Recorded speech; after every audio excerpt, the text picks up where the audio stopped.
എന്നാ നമുക്ക് മോളെ ഹോസ്പിറ്റലിൽ കൊണ്ടുപോകാം. അത് ഞാനും ഇപ്പോഴേ ശ്രദ്ധിച്ചത്. ഇത് വേറൊന്നുമല്ല, അരുണങ്കളുടെ കാണാത്തോണ്ടുള്ള വിഷമോ. അത് മനഃപൂർവ്വമല്ല, ഇടയ്ക്ക് ചില പ്രോബ്ലങ്ങൾ. അല്ല വേണ്ട, അതൊക്കെ പിന്നെ പറയാം. അഭി, എന്നാ നമുക്ക് വേഗം മോളെ ഹോസ്പിറ്റലിൽ കൊണ്ടുപോകാം. ഇപ്പൊ വേണ്ട, അരുണെ കണ്ടല്ലോ, ഇനിയിപ്പോ താനെ മാറിക്കോളൂ.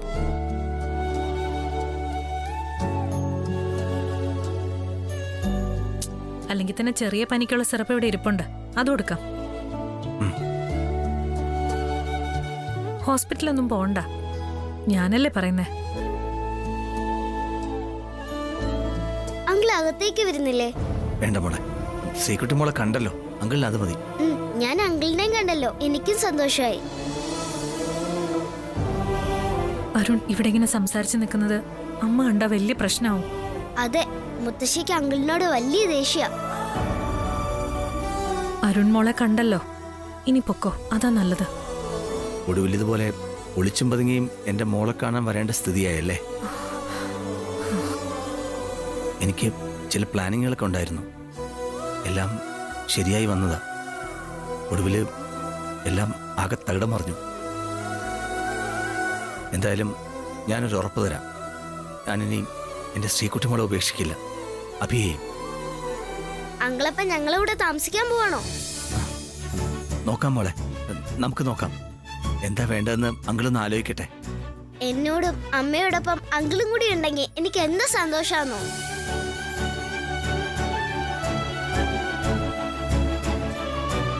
ശരിയാ മോളെ, ശ്രീകുട്ടി മോളുടെ സന്തോഷം അതാ അങ്കിളിന് പ്രധാനം. അങ്കിള് വേണ്ട എന്താണെന്നൊന്ന് ആലോചിക്കട്ടെ. ശരി അങ്കിളെ. മോളെ വാ, അങ്കിളിനെ കണ്ടല്ലോ, വാ പോവാം, വാ. ഇനി പോവാം. അങ്കിളെ, ഇനി ഞാൻ വിളിക്കുമ്പോ വരണേ.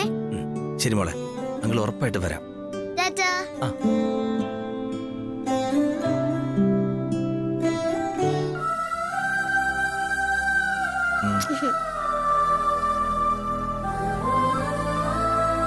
ടാറ്റാ.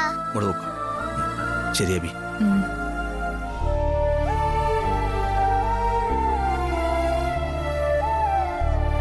വാ പോകാം.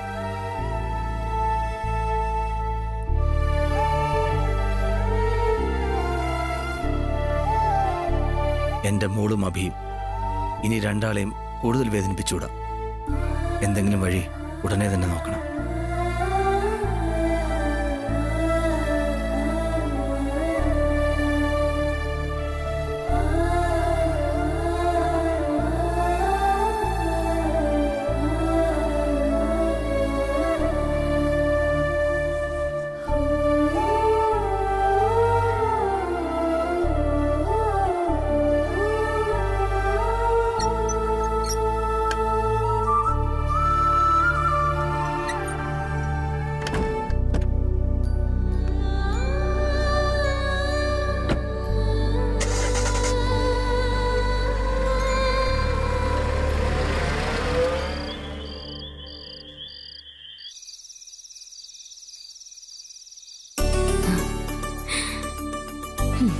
ദോശയും രസവടയും കഴിക്കാനേ എനിക്ക് വല്ലാതെ കൊതി തോന്നിയിരുന്നു.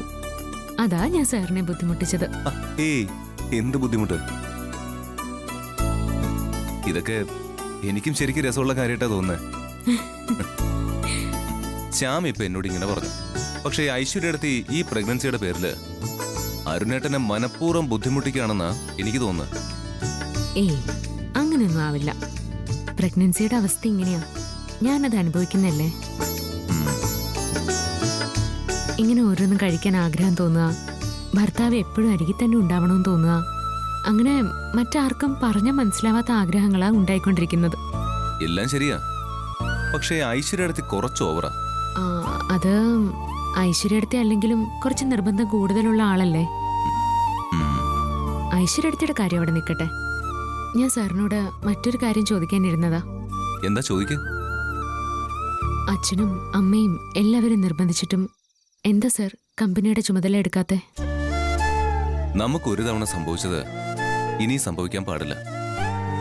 സ്വന്തം കമ്പനി ആവുമ്പോ നമ്മളെ ആർക്കും അവിടെ നിന്ന് ഇറക്കി വിടാൻ പറ്റില്ലല്ലോ. മാത്രമല്ല, നമ്മുടെ കമ്പനി ആരംഭിക്കാനുള്ള തിരക്കിലാ ഞാൻ. അതിനിടയിൽ ആ ചുമതല കൂടി അത് പറ്റില്ല. പച്ചക്കറി കട നടത്തി ഞാൻ പഠിച്ച പാഠം അത്. സ്വന്തമായ ഒരു ബിസിനസ്. ലാഭം കുറച്ചു മതി, പക്ഷെ ഒന്നും മറ്റാരെയും ബോധ്യപ്പെടുത്തണ്ട. അല്ലെങ്കിൽ തന്നെ ആദ്യമായിട്ട് ആ സ്ഥാനത്ത് വരണം. അത് എൻ്റെ പണ്ടേ ഉള്ള ആഗ്രഹമായിരുന്നു. ആദ്യമായിട്ട് അതിനുള്ള കഴിവുണ്ട്. കമ്പനിയുടെ എന്ത് കാര്യത്തിനാണെങ്കിലും പറ്റുന്ന രീതിയിൽ ഞാൻ ആദ്യമായിട്ടിനെ സഹായിക്കും. അതുറപ്പാ.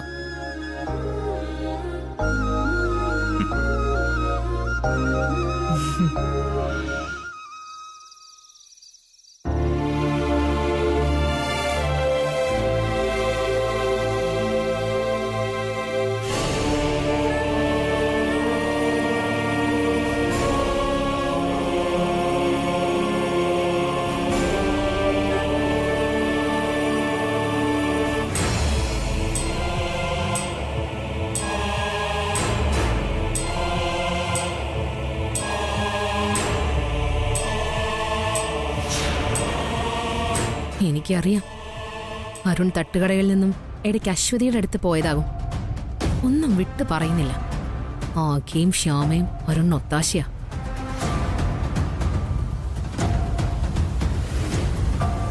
എന്നോട് കാട്ടുന്ന ഓരോ ദ്രോഹത്തിനും എണ്ണി എണ്ണി അരുണിനോട് ഞാൻ പകരം തീർക്കും. നോക്കിക്കോ.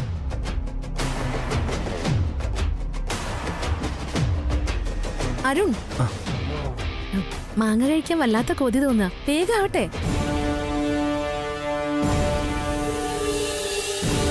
പാവം എൻ്റെ ശ്രീകുട്ടി മോള്.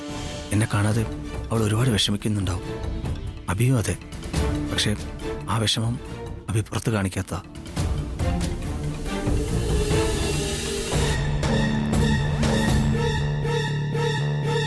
എൻ്റെ മോളെയും അഭിയും രക്ഷിക്കാൻ എന്താ ഒരു മാർഗം? അരുൺ ഈ ലോകത്തൊന്നുമല്ല. ആള് ഇവിടെ ഇരിക്കുന്നേ ഉള്ളൂ. മനസ്സ് അശ്വതിയുടെ കൂടെയാ. അരുൺ, ഒരു ഗർഭിണിയായ ഞാൻ മാങ്ങ കഴിക്കാനുള്ള കൊതിയും സഹിച്ച് എത്ര നേരം ഇരിക്കണം പറ? ഇത് മെഷീനൊന്നുമല്ല, ശരിയായാലേ പറ്റൂ.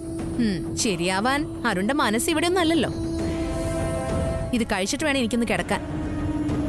ആഗ്രഹം കൊള്ളാം ഐശ്വര്യം. നേരം പാതിരാത്രിയായി, നല്ല തണുപ്പാ. ഉള്ള ദോശയെല്ലാം വലിച്ചു കയറ്റി അതിന് മുകളിൽ ഇനിയുള്ള പച്ചമാങ്ങയും കൂടെ കഴിച്ചാലേ ഇപ്പൊ തന്നെ ഹോസ്പിറ്റലിൽ പോകേണ്ടി വരും. പിന്നെ എന്ത് പറഞ്ഞാലൊരു ഹോസ്പിറ്റല്? എന്താ ഹോസ്പിറ്റലിൽ നിനക്ക് അലർജിയാ? ആ അതെ.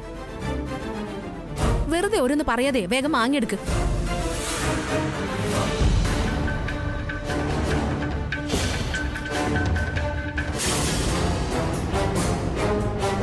ആ ഇനി ഒരു പീസ് ചെറിയുള്ളി,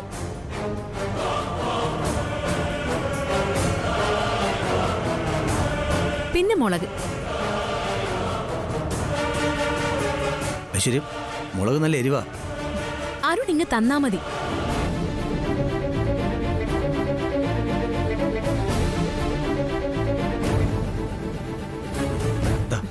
കഴിക്കും. പിന്നെ ഗർഭിണിയായ ഭാര്യയ്ക്ക് ഇങ്ങനെയാണോ ഭർത്താവ് മാങ്ങ കൊടുക്കുന്നത്? അരുൺ, അതൊന്ന് സ്നേഹമായിട്ട് തന്നേ. ആ സ്നേഹത്തോടെ താ അരുൺ. ഇങ്ങനെ മുഖം വെറുപ്പിക്കല്ലേ, ചിരിച്ചോണ്ട് താ. എന്റെ വയറ്റിൽ കിടക്കുന്നത് അരുണിന്റെ കുഞ്ഞാ, അത് മറക്കരുത്. വയറ്റിലാണെങ്കിലും അമ്മയുടെ അച്ഛന്റെയും സ്നേഹവും സ്പർശനവും ഒക്കെ ആ കുഞ്ഞിന് മനസ്സിലാവുന്ന ശാസ്ത്രം പറയുന്നത്. അരുൺ എന്നോടുള്ള നീരസം വയറ്റിൽ കിടക്കുമ്പോഴേ നമ്മുടെ കുഞ്ഞിനും പകരണോ? അതുകൊണ്ട് ചിരിച്ചോണ്ട് തന്നെ. ഈ വയറ്റിൽ കിടക്കുന്ന നമ്മുടെ കുഞ്ഞിന് വേണ്ടിയെങ്കിലും ചിരിക്കരുൺ. ആ ചിരിക്ക്.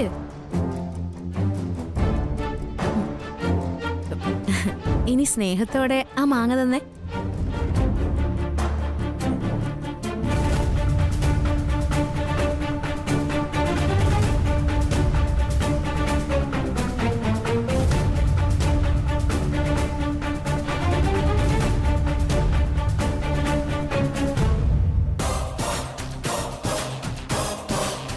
തീർന്നില്ല. ഇനി ഈ ഗർഭത്തിന്റെ കണക്ക് പറഞ്ഞ് ഞാൻ അരുണിനെ വലയ്ക്കും. നോക്കിക്കോ.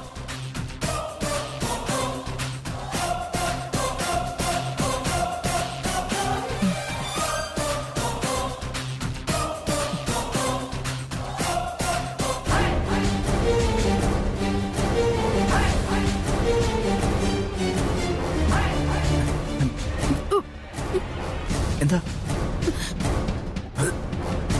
എന്താ ഐശ്വര്യ, എന്തു പറ്റി?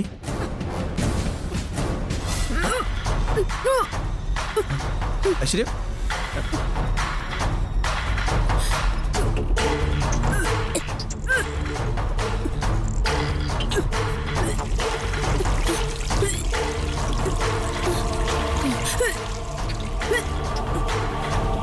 ഐശ്വര്യ, ഞാൻ അപ്പോഴേ പറഞ്ഞതാ, ദോശയ്ക്ക് മുകളിൽ മാങ്ങയും മുളകും എല്ലാം കൂടി ആയ ആകെ പ്രശ്നമാണ്.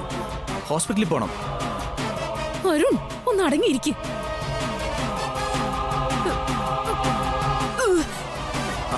അങ്ങനെ ഗർഭിണിയുടെ കൊതി തീർന്നു. ഒന്ന് മുതുക് തടവി താരുൺ. ഐശ്വര്യ, പറഞ്ഞാ കേൾക്കാതെ അതിന് മുകളിൽ അഹങ്കാരം കൂടിയായ ഇങ്ങനെ ഇരിക്കും. അരുൺ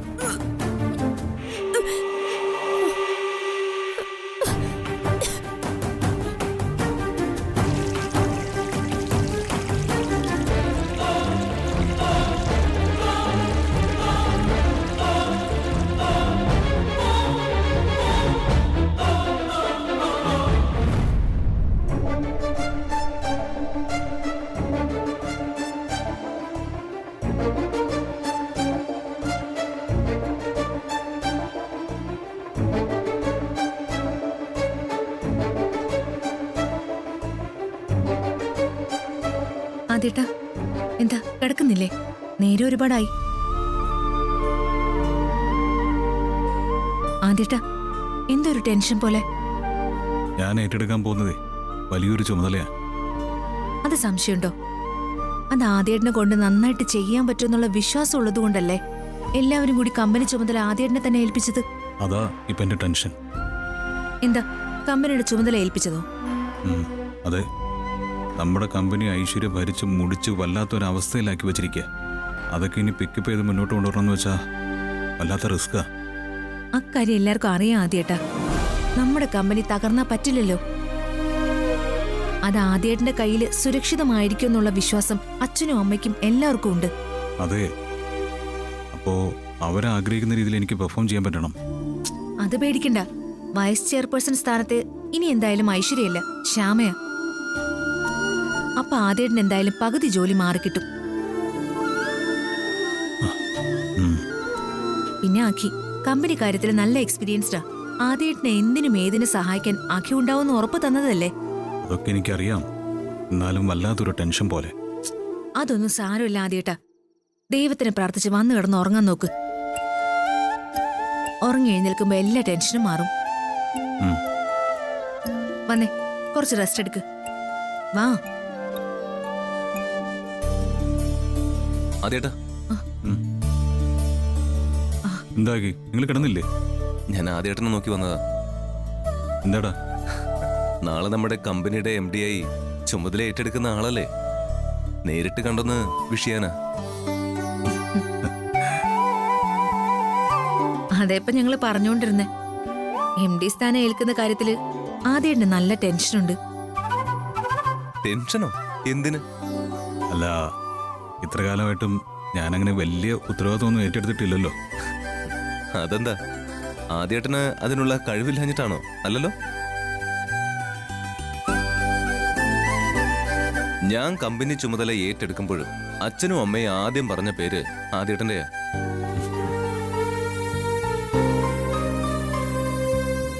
അന്നൊക്കെ ആദ്യേട്ടൻ അനുജന്മാർക്ക് വേണ്ടി മാറി നിന്നിട്ടേ ഉള്ളൂ. അത് ആദ്യേട്ടന്റെ മഹത്വ. അല്ലാതെ അതിനുള്ള യോഗ്യത ആദ്യേട്ടന് ഇല്ലാത്തോണ്ടാണോ? അല്ല, അത് അല്ലല്ലോ. അതെല്ലാം ആദ്യേട്ടന്റെ മനസ്സിന്റെ വലുപ്പമായിട്ടാ ഞാനും അരുണേട്ടനും എല്ലാം കാണുന്നത്. അപ്പോ ആദ്യേട്ടൻ നാളെ നമ്മുടെ കമ്പനിയുടെ MD ആയി ചുമതലയേൽക്കുന്നു. എന്ത് സഹായത്തിനും വിളി പുറത്ത് ഞാനുണ്ടാവും, അതുറപ്പാ.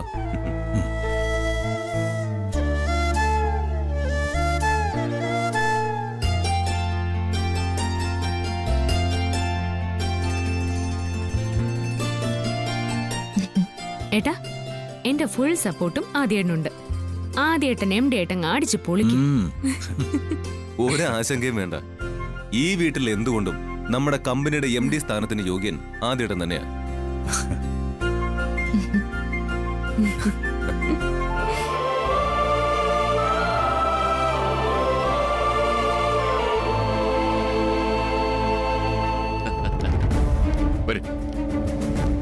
Good morning sir. Good morning. Good morning ma'am.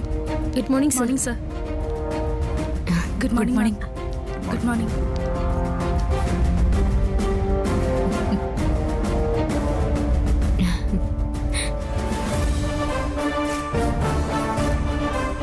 വീണ്ടും ശ്യാമ മാഡം വൈസ് ചെയർപേഴ്സണായിട്ട് എത്തിയല്ലോ. സ്റ്റാഫ് എല്ലാം വളരെ സന്തോഷത്തോടെ ശ്യാമ മാഡത്തെ എതിരേൽക്കുകയാണ്. Welcome ma'am. Thank you.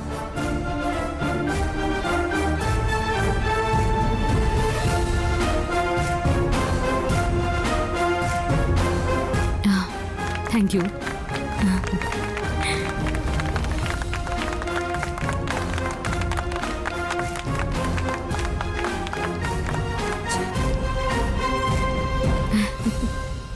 ഇപ്പൊ വലിയൊരു സെലിബ്രിറ്റിയാ ഞങ്ങൾക്ക് വൈസ് ചെയർപേഴ്സണായിട്ട് കിട്ടിയിരിക്കുന്നത്.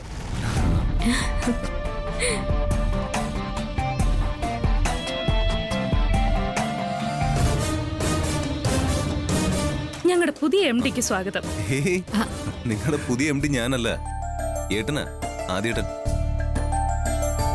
സോറി സർ, ഞങ്ങൾ കരുതിയത് അഖിൽ സാർ ആയിരിക്കുന്ന. ആദ്യേട്ടന്റെ കയ്യിൽ ഈ കമ്പനി സുരക്ഷിതമായിരിക്കും.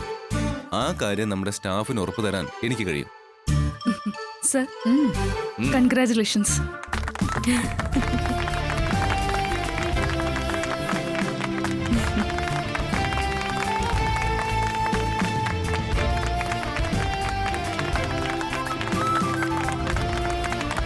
Thank you.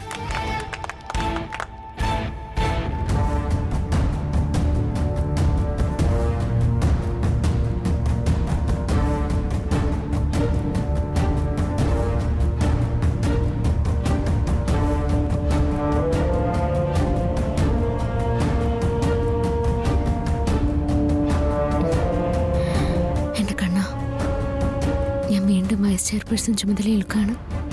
എന്നെ കാത്തോണേ.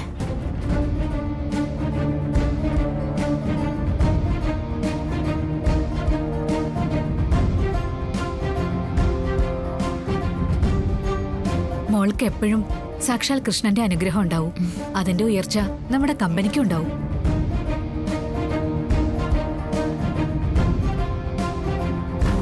മോളിരിക്കെ.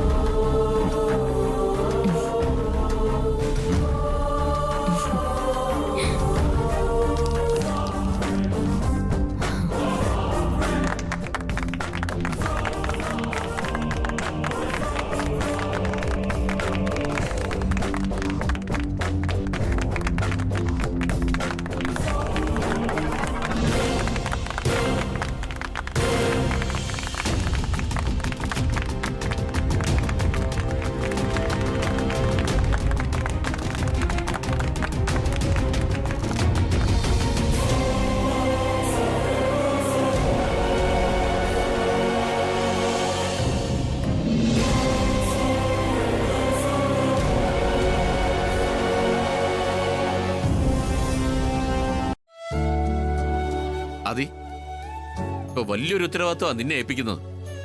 Best of luck. Thank you അച്ഛാ. നന്നായി വരും മോനെ. ഇരിക്ക്.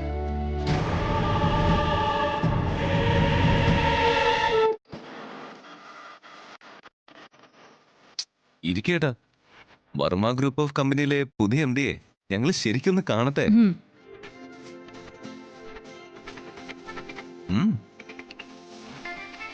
ഇരിക്കേട്ടാ.